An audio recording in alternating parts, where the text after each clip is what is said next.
Salud amigos, tripulantes de nuestra querida, contaminada y única nave espacial. La misma que, desde la última vez que nos vimos por estos medios, ha dado otra vuelta sobre su eje imaginario y, por supuesto, sigue generando acontecimientos en pleno desarrollo. Algunas veces hemos hecho un resumen microscópico, por decirlo de alguna manera, de las clases que a mucho honor y ad honorem venimos compartiendo desde hace más de 40 años con los diferentes componentes de las Fuerzas Armadas, que me han honrado con el título de profesor y también con el de doctor de la Universidad Nacional Experimental de las Fuerzas Armadas. Pero siempre ha habido un leitmotiv en esto, ¿no? Y cuando lo decíamos hace más de 30 años, nos miraban como si fuéramos un brujo tratando de hacer un arte de magia, ¿no? Recuerden que el mundo se va a integrar, abrumadoramente se va a integrar desde el punto de vista de la comunicación, y va a haber dos teatros de operaciones. Ya no es el teatro de operaciones que estudiamos en el mapa horizontal, en el tablero, con punteros como este, ya les expliqué por qué. De hecho, esto tiene una poderosísima punta de imán, de manera que uno coloca sobre el tablero militar, con ese imán, las piezas metálicas, de base metálica, con las que se cambian los elementos en posición en el teatro de operaciones. Ahora, cuando empecé a decir hace más de 30 años, ¿no? Casi 40 se podría decir, vendrán dos teatros de operaciones. El teatro real, el de los tiros, la sangre, las explosiones, y el paralelo o alternativo en los medios de comunicación, en un mundo que va a estar interconectado vía satélite. Cuando yo decía eso, todavía Internet era un secreto militar, esa que tenemos todos en casa. Y entonces hay que ganarlo en los dos frentes, no solo en el teatro de operaciones, sea crisis militar, política, la que sea, sino que también en forma paralela en los medios de comunicación, porque las guerras de las próximas generaciones tendrán como enorme componente también nuestras neuronas. Es decir, hay dos teatros de operaciones, el real, sea crisis militar, política, diplomática, económica, todo supone estrategia y todo supone algo de Sun Tzu, por decir algo, pero al mismo tiempo esto se refleja en los medios y hay que ganarla en el teatro y en los medios, porque si usted la está perdiendo en los medios, pero la está ganando en el teatro de operaciones y la gente no se entera, es lo mismo que está perdiendo para la percepción del público. Ahora, si usted está ganando en el teatro de operaciones, entiéndase guerra, crisis económica, crisis política, pero lo está perdiendo en la manera de comunicar, es como si no ocurriera. Porque el margen de maniobra que hay con las comunicaciones actuales es muy pequeño. Dicho esto, y sin más preámbulos, hubo que salir a defender las posiciones de la República Bolivariana de Venezuela y como le corresponde al presidente constitucional y comandante en jefe, tuvo que hacerlo en Ginebra ante organismos fundamentales de las Naciones Unidas. Pero además eso tiene varias lecturas. Coincidentemente aparecen noticias muy ampliadas, como cada vez que son negativas para Venezuela, en lugares como La Gusanera, todos sabemos a qué me refiero, y estamos en este momento en una verdadera batalla campal de informaciones. El comandante en jefe, presidente constitucional, salió hoy a defender una tesis en Ginebra ante todos los organismos internacionales representados allí, y los acontecimientos en pleno desarrollo no nos dejan mucho margen. Es compartir para que analicemos y veamos cómo se actuó ante los organismos internacionales en representación de la República Bolivariana de Venezuela. Y esto, por supuesto, no tiene dobles lecturas ni segundas interpretaciones. Allí estaba el presidente constitucional haciendo uso de la palabra.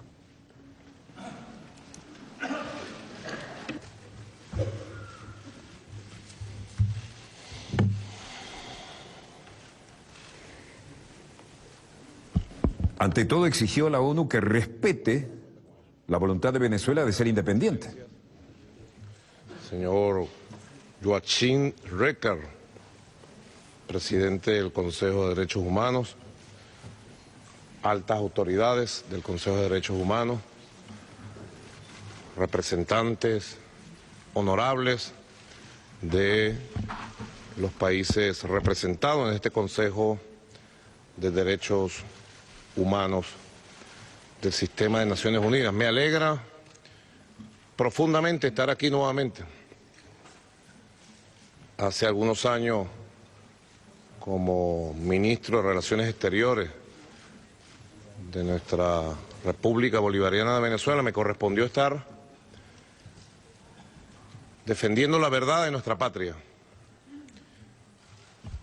en el examen periódico universal del año 2011, que afrontamos siempre de manera transparente y siempre Venezuela en batalla por la verdad.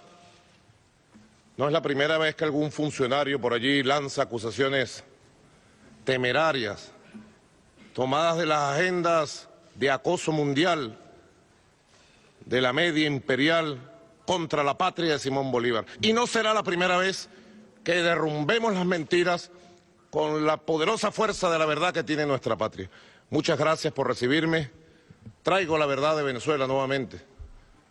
Ahora como presidente de nuestra amada patria, y agradezco a todo el sistema de Naciones Unidas el apoyo permanente que le dan a Venezuela en los procesos de construcción progresiva de un nuevo Estado, como reza nuestra Constitución, de un nuevo Estado social, de un nuevo Estado de Derecho, de un nuevo Estado de Justicia, de un nuevo Estado democrático.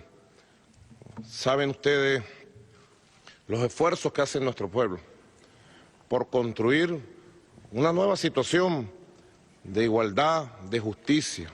Quiero agradecer especialmente a todos los países representados en las Naciones Unidas por el voto favorable a Venezuela para ser reelecta por 3 años más como miembro del Consejo de Derechos Humanos de Naciones Unidas. Es un voto de confianza universal de la comunidad internacional que ha expresado su voluntad por encima de campañas, de manipulaciones, de mentiras. Bueno, va limpia esa bandera alzándose de la lucha de un pueblo entero, el pueblo venezolano, por construir su nueva independencia, por construir su nueva historia. Para eso he venido, en primer lugar, para dejar sentado nuestro agradecimiento y nuestro compromiso en la construcción de un verdadero sistema, de un nuevo sistema de derechos humanos, valga la expresión, para la humanidad. Importantes esfuerzos culminaron en el año 2006 con la creación de este Consejo de Derechos Humanos. Y tenemos que decir, al pasar de estos años, ha valido la pena, pero falta mucho por hacer. Tendríamos que decir desde los pueblos, desde los gobiernos, falta mucho para hacer, para consolidar un sistema de derechos humanos, para consolidar este cuerpo colegiado, colectivo, que permita ir estableciendo lo que dice en la puerta de la sala al entrar de esta magnífica instalación, para ir estableciendo un verdadero diálogo de civilizaciones, un verdadero diálogo humano, donde no se quiere imponer un criterio sobre los pueblos, sino donde se quiere entender la historia de dónde venimos nosotros, qué somos hoy y qué buscamos ser hacia el futuro. Los pueblos de la América Latina, los pueblos del Caribe, los pueblos de África, los pueblos de Asia, los pueblos del mundo, que tenemos una historia que ha ido conformando una identidad en la búsqueda humana. Somos nosotros, como muchas veces lo dijo nuestro comandante Hugo Chávez, a quien invoco y recuerdo, magnífico líder de esta humanidad del siglo XXI. Somos nosotros, aquí estamos, reconozcámonos, somos nosotros, desde la América del Sur, los pueblos que ayer fuimos esclavos y martirizados. ¿Cuántos siglos de martirio y de esclavismo sufrieron nuestros abuelos? ¿Quién habla del holocausto indígena 80 millones de seres humanos exterminados para imponer la verdad de aquella época, la misma verdad imperial y colonial a la usanza de hace 500 años. Se nos trató de decir que era el descubrimiento, venían a descubrirnos, vinieron fue a exterminarnos. ¿Quién habla del holocausto afroamericano? ¿Cuántos abuelos nuestros fueron desterrados, secuestrados, sacados de su raíz primigenia, de su cultura, de su religión, y vinieron a darnos la textura de este color, la fuerza de nuestro ritmo, pero también vinieron a dejar una estela de dolor? 40, 60 millones de abuelos africanos fueron traídos, asesinados. Todavía las investigaciones no arrojan resultados conclusivos, pero toda la América nuestra fue llena de esclavismo, que hoy tiene su continuación más directa en el racismo que todavía combatimos los pueblos del mundo. Fuimos los pueblos esclavos, martirizados, y hoy estamos aquí de pie. De pueblos esclavos martirizados, hoy somos pueblos libres, buscando un camino, cada quien respetando sus ritmos. Nadie puede venir a enarbolar un modelo de sistema político, de sistema económico que sea uniforme, de pensamiento único para imponérnoslos a todos. No. Así como lo hicimos en los últimos 2 días que participamos en una extraordinaria cumbre en Arabia Saudita, entre los países árabes y los países de América del Sur, hoy venimos también a ratificar el derecho de los pueblos del sur a ser nosotros mismos y a que se nos respete en nuestra identidad y en nuestra búsqueda, en nuestra idiosincrasia. Venezuela ha tomado un camino desde hace 17 años de construcción de un Estado social de derecho y de justicia. Saben ustedes que la Constitución de la República Bolivariana de Venezuela nació de un proceso popular constituyente, un proceso que refundó las bases de la República y que trazó en un gran debate único en la historia de nuestra tierra, trazó las líneas maestras de lo que ha sido, es y será el futuro de nuestra patria. Pudiéramos decir que hace 17 años, con el proceso constituyente que fundó esta Constitución y que trazó los destinos presentes y futuros de nuestra patria, nació una nueva forma de ver la construcción de los derechos humanos. Por primera vez en Venezuela, ver los derechos humanos como un cuerpo indivisible, integral, que agrupa un conjunto de dimensiones y pone al ser humano en el centro de los esfuerzos para el desarrollo de las distintas dimensiones que lo lleven a la felicidad social, como fue el concepto histórico que legáramos de Simón Bolívar en su discurso de Angostura del 15 de febrero de 1819. Decía el libertador Simón Bolívar: el mejor sistema de gobierno es aquel que sume y aporte a su pueblo la mayor suma de felicidad social, la mayor suma de seguridad social y la mayor suma de estabilidad política. Conceptos que integró, la mayor suma de felicidad social. De ahí nosotros hemos tomado, nuestro comandante Chávez tomó el legado del libertador Simón Bolívar, precisamente para empezar a construir un concepto integral y poner al ser humano en el centro de los esfuerzos. Esta Constitución, que fue escrita de puño y letra de millones de seres humanos y que es la única Constitución en la historia de Venezuela que fue consultada y fue votada y aprobada en votación pública, transparente, legítima por el pueblo de Venezuela, establece en su tercer título 9 capítulos donde define muy claramente este concepto que para Venezuela, a pesar de ser aprobado en 1999, representó la llegada del siglo XXI temprano a nuestra patria. Define claramente la protección de los derechos de sectores sensibles de la sociedad, de nuestros niños y niñas. Los define como sujetos de derecho constitucional y social. define la protección por primera vez en la historia de los derechos ambientales, ya en 1999.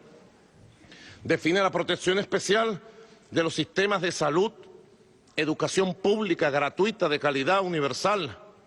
Define la protección de los derechos laborales de los trabajadores, el derecho a la estabilidad, a la calidad del trabajo, del empleo. Define la protección de los derechos salariales, contractuales. Define la protección de los derechos de los jóvenes, de los adolescentes, la protección de las mujeres de manera especial, de las personas con algún tipo de discapacidad. Es una Constitución que en su título tercero, 9 capítulos, 116 artículos, 1/3 de la Constitución fue redactada, fue concebida como una estructura que marcara transversalmente la construcción del nuevo país, que arrancó en 1999. Y puedo decir hoy, podemos decir desde Venezuela, valió la pena concebir desde el propio proceso popular constituyente que refundó nuestro país, valió la pena concebir una constitución que identificara a todos los sectores sociales y que pusiera al ser humano en el centro. Al ser humano venezolano, en el esfuerzo supremo de construcción de una nueva sociedad que no ha estado exenta de procesos complejos de nuestra América Latina. Venezuela ha sufrido durante casi 2 décadas un acoso permanente de los poderes imperiales de los Estados Unidos. ¿Saben ustedes que Venezuela fue víctima de un golpe de Estado preparado y facturado antes de los acontecimientos del conflicto bélico de Irak en el año 2002, 11, 12, 13 y 14 de abril? Todos los documentos desclasificados hoy demuestran la manera como se preparó, la manera como se insufló el odio en sectores de la población, la manera como se buscó aislar internacionalmente a Venezuela para justificar el zarpazo a la usanza de lo que conocieron nuestros pueblos, nuestros países, en ese largo, oscuro, difícil, tortuoso siglo XX latinoamericano y caribeño, lleno de golpes de Estado, de dictaduras militares, de violaciones atroces de derechos humanos.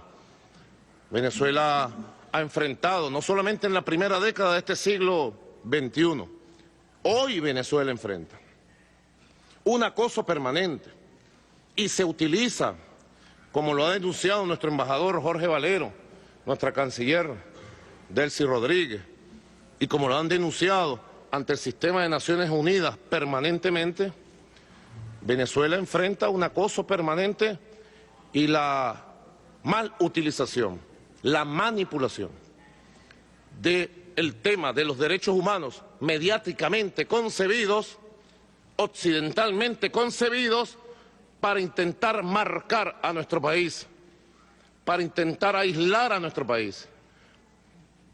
Y digo más, para intentar proteger a los que conspiran por destruir el sistema de derechos humanos y la democracia que ha construido nuestra patria en los últimos 17 años. No son otros, diría alguien en una calle de Caracas o de Maracaibo o de Valencia, por allá, en nuestra tierra amada. No son otros, son los mismos que en el 2002 dieron los golpes de Estado. Son los mismos que buscan una especie de impunidad internacional para poder conspirar, violentar sociedades enteras, intentar derrocar gobiernos legítimos como el que yo presido en nuestro país. Son los mismos que cuentan con todo el apoyo financiero, mediático, y que cuentan con algunas estructuras del sistema internacional de Naciones Unidas para avalar la violencia descarada, monstruosa. El año pasado apenas, saben ustedes, 2014, en esta sala han estado las madres, las viudas, las hijas, los hijos de las víctimas asesinadas en el año 2014, en el primer semestre del año 2014. ¿Saben ustedes que se desplegó una operación violenta que se incendió medio país, 43 víctimas mortales, una por uno. Los casos han sido investigados y juzgados en el Poder Judicial venezolano, al cual exijo respeto de quienes lo atacan de manera ruin y cobarde. Poder Judicial venezolano que se ha levantado de las cenizas de la más horripilante corrupción y parcialización clasista. Ahí están los procesos de investigación. 43 víctimas mortales y más de 900 víctimas que muchos de ellos, pido perdón por la expresión que voy a usar, muchos de ellos han quedado casi muertos en vida. Más de 900 víctimas, jóvenes, que han quedado sin el derecho a su desarrollo humano normal. El objetivo de todo aquel intento llamado guarimba insurreccional contra el Estado, contra la democracia, contra la paz ciudadana, ustedes saben, era el mismo objetivo del 11, 12, 13 y 14 de abril. Acabar con este esfuerzo de independencia nacional, acabar con este esfuerzo de dignidad, de rebeldía frente a los modelos imperiales, acabar con este hermoso esfuerzo de construcción de nuestro propio modelo político, económico y social. Como en el 2002, pero de manera distinta, esos intentos de destruir nuestra vida republicana, de imponer oligarquías, grupos financiados desde factores del poder internacional, fracasó.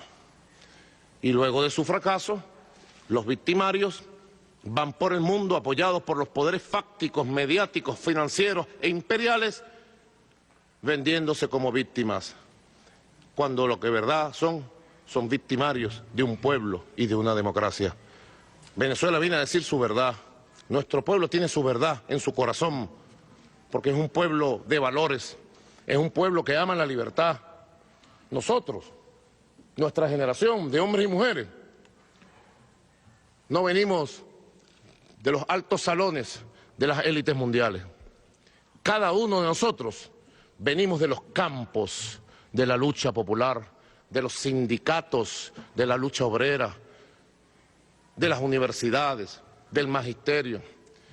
Somos hombres y mujeres que levantamos una nueva generación, una nueva identidad popular nacional y que está planteándose el reto inmenso de construir una nueva sociedad. Una nueva sociedad. Vamos avanzando en cada uno de estos derechos. En el examen periódico universal del año 2011 pudimos entregarles a ustedes de manera oficial, como vamos a hacer el próximo año, 2016, pudimos entregar los avances importantes que tiene nuestra patria en la lucha contra la pobreza y la miseria. Nuevo discurso de ataque contra Venezuela. Hoy puedo decir, a pesar de un año 2015 difícil por una guerra económica y porque los precios del principal producto de exportación del petróleo se desplomaron un 64%, hoy Venezuela va a cerrar este año con cifras récord de reducción de la pobreza y de la miseria. No es verdad que hay una tendencia tangible de aumento de la pobreza y de la miseria. Venezuela tiene un conjunto de planes sociales en un sistema de misiones y grandes misiones que protege a nuestro pueblo en la educación pública, gratuita, expansiva y de calidad, en la construcción de un nuevo sistema de salud pública que hoy por hoy atiende al 83% de los venezolanos, en la construcción de un sistema de construcción de vivienda que rompe récord en construcción de vivienda en el mundo, viviendas decentes, con el desarrollo del concepto del hábitat como elemento integrador para que el ser humano viva en comunidad. Hoy por hoy también tengo que decir que por la implementación de inversiones públicas, a pesar también de la guerra económica y de la caída abrupta de los ingresos públicos de la exportación petrolera, Venezuela viene defendiendo también la generación de empleo y este año Venezuela debe cerrar con los índices más bajos de desempleo. más bajo de desempleo de nuestra historia. Quizás estemos marcando un 4.7, un 4.8, que es mucho decir, pero además la calidad del empleo que se está generando, la protección del empleo, la protección del ingreso, del salario de manera permanente. En esta Constitución, yo fui constituyente, participé en su redacción, en las consultas públicas que realizamos para su redacción, y establecimos algo que para nosotros, los luchadores sindicales de los años 80 y 90, era un sueño. Establecimos algo así como el concepto constitucional de una escala móvil de salario para la protección del ingreso de los trabajadores frente a los embates de la economía, frente a los embates de las crisis o frente a los embates de la inflación. Bueno, en la aplicación de este derecho constitucional, en 17 años se ha defendido el salario. Este año, solamente este año, hemos establecido un sistema de protección trimestral del salario y ha habido 4 ajustes y aumentos salariales muy por encima de la inflación, siempre cuidando el ingreso como un elemento fundamental que, sumado a las políticas públicas de las misiones y grandes misiones, va acompañando y va colocando al ser humano en el centro.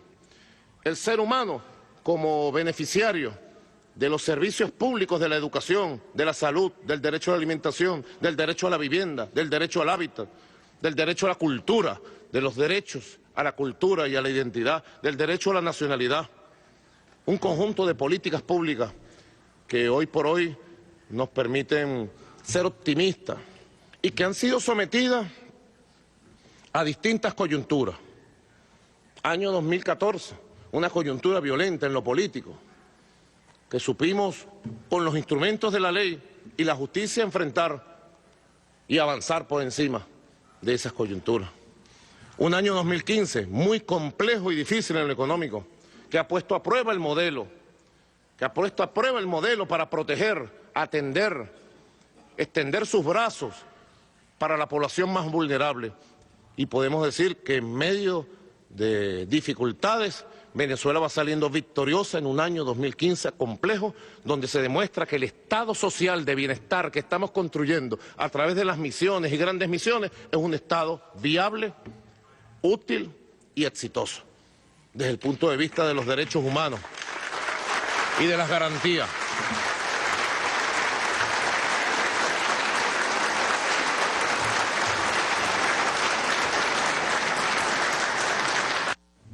El año pasado, bueno, en medio de las circunstancias que he citado y que ustedes conocen,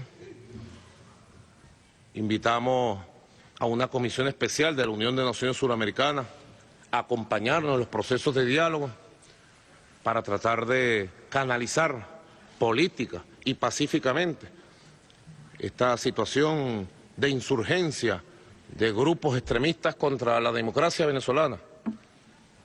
No son cualquier grupo extremista, queridos hermanos, queridas hermanas del mundo. No son cualquier grupo, son grupos muy poderosos en lo económico, en lo mediático, con apoyo muy poderoso del mundo, de los lobbies del mundo,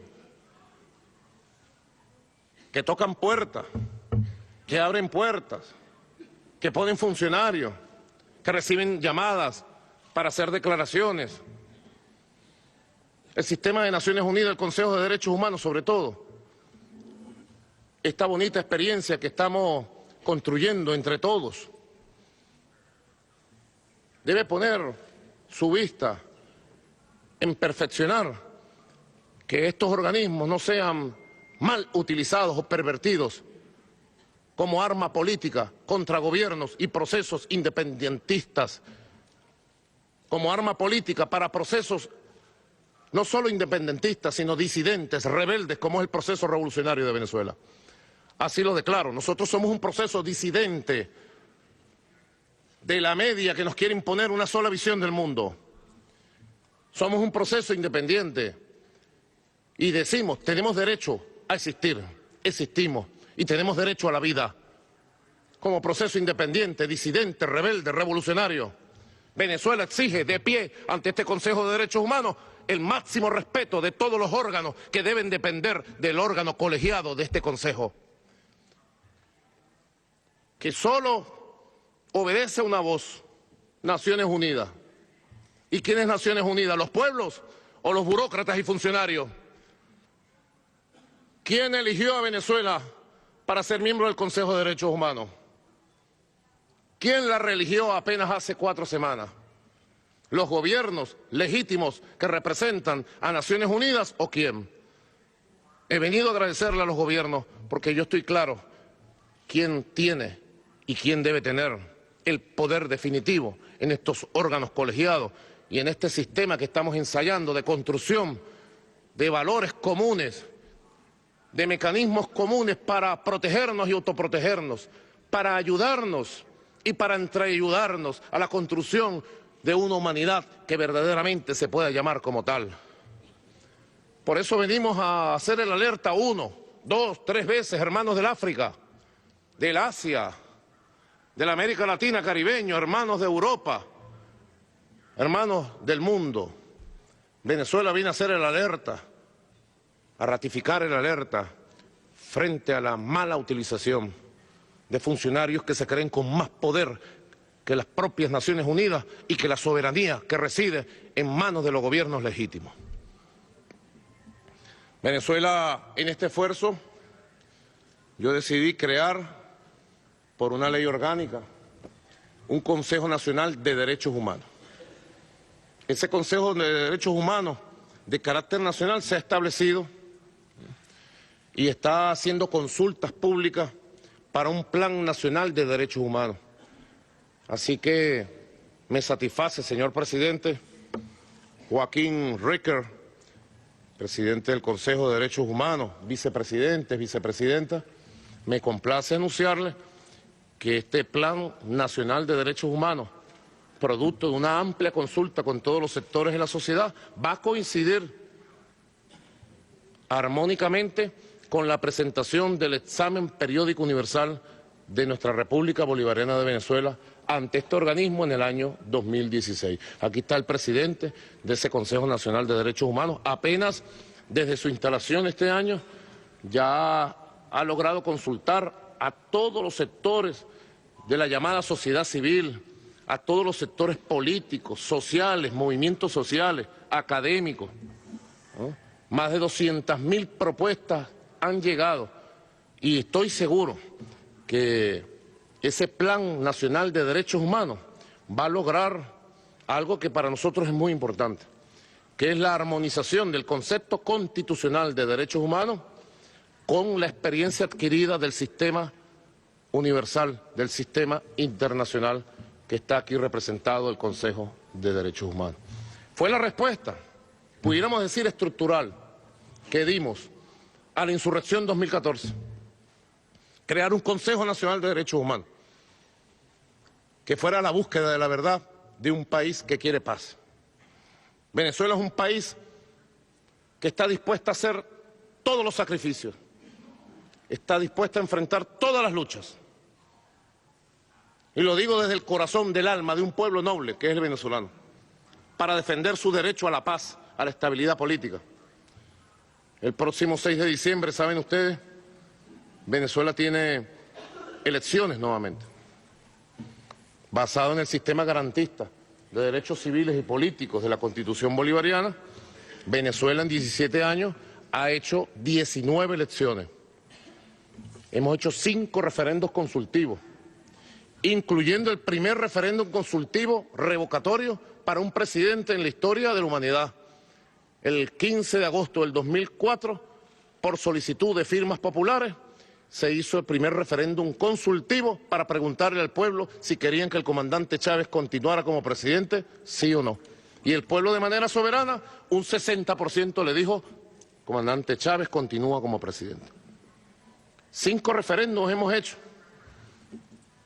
El ciclo de elecciones, de renovación y consolidación de los poderes nacionales, Presidencia de la República, de los poderes regionales, gobernadores, se eligen todos los gobernadores y todas las autoridades de todas las entidades federales del país, de los poderes municipales, y de la Asamblea Nacional. Se va a elegir en esta oportunidad la cuarta legislatura, de acuerdo a la nueva Constitución, la Asamblea Nacional el 6 de diciembre.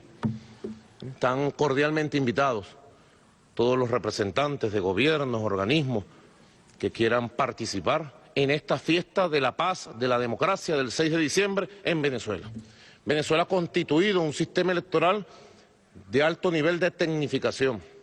¿Saben ustedes que el sistema electoral venezolano pasa por 25 auditorías continuas desde que se declara la convocatoria de una elección? ¿Saben ustedes que el día de las elecciones se hace la auditoría en caliente del 54% de las mesas electorales del país? En caliente, en tiempo real, mientras el pueblo vota, y el 54% de los resultados, cotejando el resultado del sistema electrónico de las máquinas electorales con el resultado físico, constatando los resultados mesa por mesa. Creo que es el único país del mundo que conozcamos, pido disculpas si no es así, que se haga tantos procesos de verificación, de funcionamiento del sistema electoral. El 6 de diciembre vamos a tener una cita en estas tensiones que se crean alrededor de tratar de vulnerar, como dijera el general Kelly, general del Ejército de Estados Unidos. Saben ustedes que hace una semana el general Kelly, jefe del Comando Sur, dijo que Venezuela iba a implosionar políticamente, socialmente, y lanzó un conjunto de pronunciamientos que sin lugar a dudas, en boca de un general del Ejército de los Estados Unidos, comandante del Comando Sur, no son simples reflexiones al aire, son mandatos, son certezas, son ataques, son amenazas. Venezuela, bueno, se está defendiendo con la única arma que tenemos, la verdad, con la única arma que tenemos, la conciencia nacional. Y yo estoy seguro, se los digo aquí, hoy, jueves 12 de noviembre del 2015, yo estoy seguro que en las próximas semanas, cuando se realicen las elecciones del 6 de diciembre, nuestro pueblo va a ratificar su vocación de paz, de soberanía, de democracia y de libertad. Son retos de los sistemas políticos, sociales, económicos que estamos enfrentando. Yo agradezco profundamente esta oportunidad de diálogo, de encuentro sincero, de debate. Estamos llegando, aterrizando apenas hace unos minutos de Arabia Saudita, de una extraordinaria cumbre, estaba diciendo, de los nuevos sistemas del nuevo regionalismo mundial. Un nuevo regionalismo ha nacido, apunta hacia un mundo pluripolar, multicéntrico. Nosotros amamos el sueño de construir un mundo multipolar, multicéntrico en lo político, en lo económico, en lo humano. Practicamos y amamos la idea del diálogo de civilizaciones y de cultura. Eso es lo que hemos ido a hacer a Arabia Saudita. Y ahí no hemos encontrado la América del Sur, que existe, porque la América del Sur también existe, como dijeran Mario Benedetti y Eduardo Galeano. Nuestra América del Sur se ha ido a encontrar con los pueblos hermanos del mundo árabe. Cuarta cumbre, se ha decidido hacer una quinta cumbre en el 2018 en Venezuela. Gracias, le hemos dado. Y de ese diálogo hemos venido a aterrizar aquí en el Consejo de Derechos Humanos a este diálogo también humano de civilizaciones. Venezuela asume el escaño por 3 años más. Año 2016, año 2018. Todos los años que están transcurriendo de este nuevo siglo XXI son cruciales. ¿Qué va a pasar en estos 3 años con la migración dolorosa, humanitaria, de los pueblos del Medio Oriente, de los pueblos del África hacia Europa? Creo que nadie tiene una bolita mágica, pero más allá de una bolita mágica, podemos imaginarnos el dolor que ya ha causado las guerras de saqueo y destrucción, el intervencionismo ilegal que destruyó Libia, que caotizó Afganistán, que ha destruido Siria? ¿Por qué emprenden el camino hacia Europa? Miles y miles de hermanos y hermanas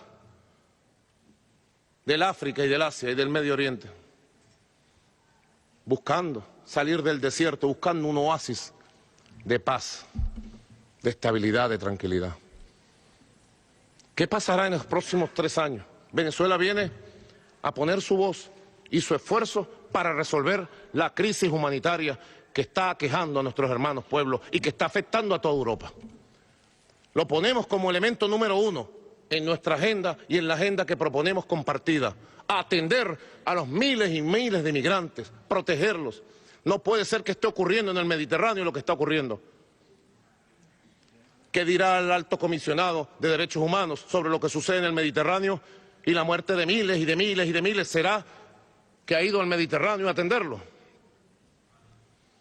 Venezuela viene en los próximos 3 años a apoyar con más amor, pasión y fuerza que nunca la causa del pueblo palestino y su derecho a su tierra, su derecho a la independencia, su derecho a un Estado libre, su derecho a la vida.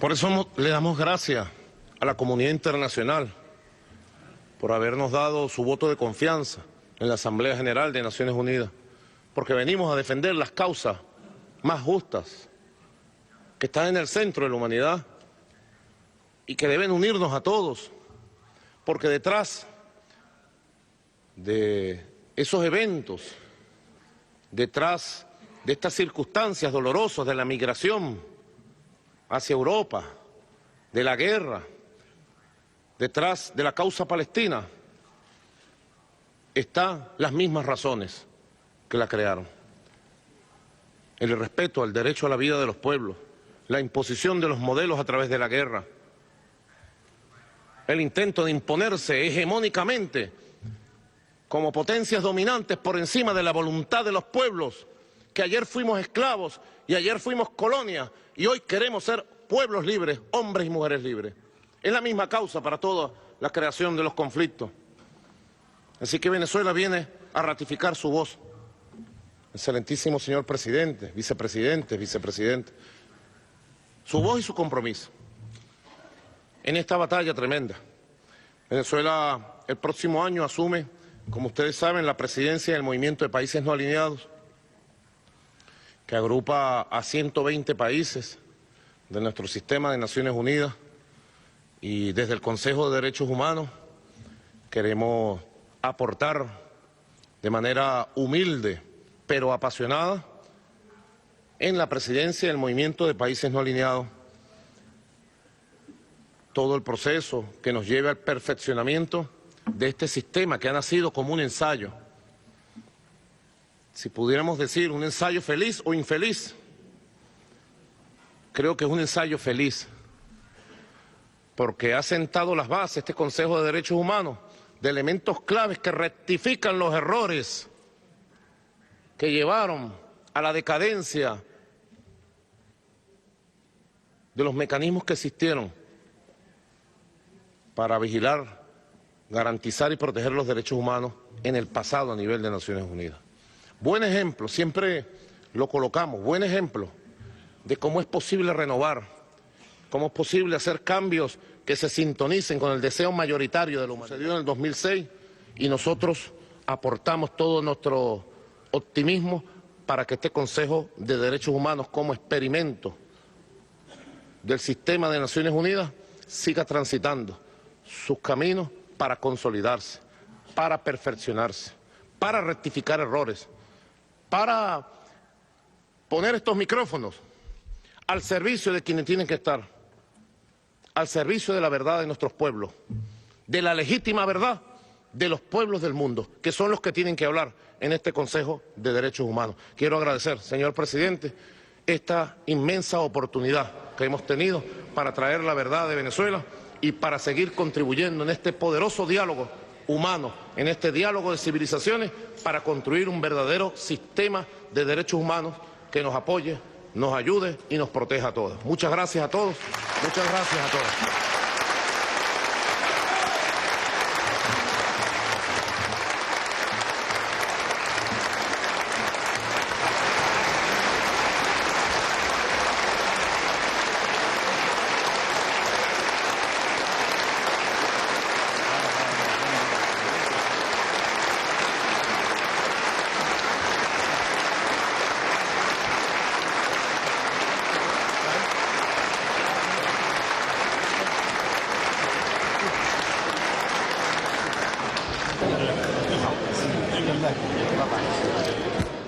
Ovación de pie, cerrando el discurso del presidente constitucional de la República Bolivariana de Venezuela, desde Ginebra, Suiza, ante el Consejo Mundial de los Derechos Humanos. Todos los líderes allí presentes estuvieron con la intención, sobre todo aquellos del tercer mundo y de los países emergentes, con la intención de por lo menos estrecharle la mano y buscar la posibilidad de dialogar, una mínima bilateral, como estamos viendo. Mientras tanto, invitó a todos los organismos internacionales para el 6 de diciembre, agradecido por el voto de confianza de la comunidad internacional por encima de las campañas de difamación y de mentiras contra Venezuela. El presidente Nicolás Maduro realizó su discurso oficial en la sesión especial organizada por el Consejo de Derechos Humanos de las Naciones Unidas, que acaba de finalizar, como estamos viendo, y alertó que su mensaje es a su vez una alerta a las Naciones Unidas. ¿Vamos a estudio, señor director? Gracias. Acabo de recibir esto. Alertó que su mensaje es una alerta a las Naciones Unidas frente a funcionarios que creen ser más poderosos que los poderes legítimos e invitó a todos los organismos e instituciones que quieran participar en el proceso electoral venezolano a las elecciones parlamentarias del próximo 6 de diciembre. El discurso de agradecimiento ante la elección de Venezuela como parte del Consejo de Derechos Humanos de las Naciones Unidas, hay que tener en cuenta que esto fue con 131 votos a favor. El miércoles 28 de octubre resultó electa Venezuela para formar parte de este Consejo. Hoy 12 de noviembre el presidente Nicolás Maduro realizó en Ginebra el discurso oficial y agradeció a los 131 países que votaron por la República Bolivariana de Venezuela para ese alto honor. Comenzó, como les decía al comienzo, y eso es mucho comenzar, ¿no? Es un poco redundante, la guerra mediática. Lo que decíamos desde hace años, que se aplica tanto al teatro de operaciones de un conflicto armado como a la realidad de la guerra mediática, ahora en un mundo interconectado vía satélite. Hay dos realidades, la del teatro de operaciones y la que se proyecta en los medios de comunicación, que es a las neuronas. Ese es el nuevo campo de batalla. Y sobre esta materia ha aparecido, para tratar de empañar la situación, o porque sencillamente apareció, no hacemos juicio de valoración en esto, acusaciones de que presuntos familiares de Maduro estarían involucrados en tráfico de droga. Como en esto actúa la DEA, porque se trata de un área latinoamericana, y la DEA tiene que responder a su cadena de mando, que es la Casa Blanca, hoy la Casa Blanca fue mucho más cauta que la mayoría de los medios. Y la Casa Blanca se rehúsa a confirmar presunto arresto de familiares de Maduro.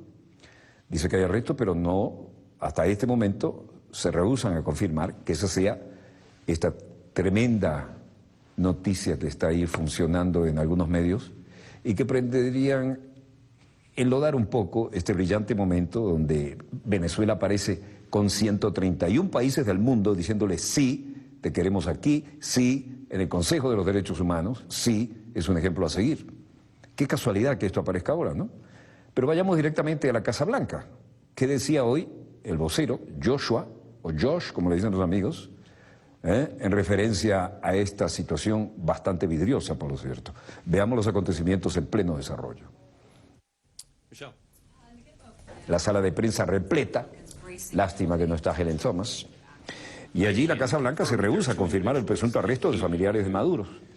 Have been arrested on charges that they were conspiring to bring significant quantity of cocaine into the United States. Confirmo que hay 2 personas en Haití que han sido arrestadas por cargos que estábamos conspirando para llevar una cantidad importante de cocaína a Estados Unidos. Sin embargo, hay minifaldas, pero no está Helen Thomas, que en paz descanse. Pero, sin embargo, no puedo confirmar la identidad de las personas. No la puedo confirmar. Y a medida que se relaciona con el impacto que puede tener en nuestras relaciones más amplias con Venezuela, creo que es difícil para mí hacer comentarios sin confirmar o no la identidad de los individuos que han sido arrestados. Esto es lo último, recién llegado desde la Casa Blanca, y no abrimos otra hipótesis, sino lo que acabamos de recibir desde Washington, directamente por el vocero oficial, con la sala de prensa, como vieron, repleta en la Casa Blanca, porque hoy era un día de muchas noticias. Y, lamentablemente, estaba recordando una frase de Helen Thomas, ¿no? La decana de todos los periodistas de la Casa Blanca, gobierno tras gobierno. Dice, usted no puede criticar aquí a ciertos países y a ciertos gobiernos y al mismo tiempo intentar sobrevivir. Cita textual de Helen Thomas. Volveremos mañana, Dios mediante, cuando nuestra querida, contaminada y única nave espacial haya dado otra vuelta sobre su eje imaginario y estemos aquí para contarles la pequeña gran historia de las próximas 24 horas. Mientras tanto, donde quiera que se encuentren de ese lado del receptor, desde el estudio 3 de Venezolana de Televisión, el canal pionero de la televisión venezolana, finaliza aquí Dossier, el programa decano de información internacional vía satélite en todo el hemisferio occidental. Les habló Walter Martínez, productor y conductor del mismo. Disponga usted de las cámaras, señor director.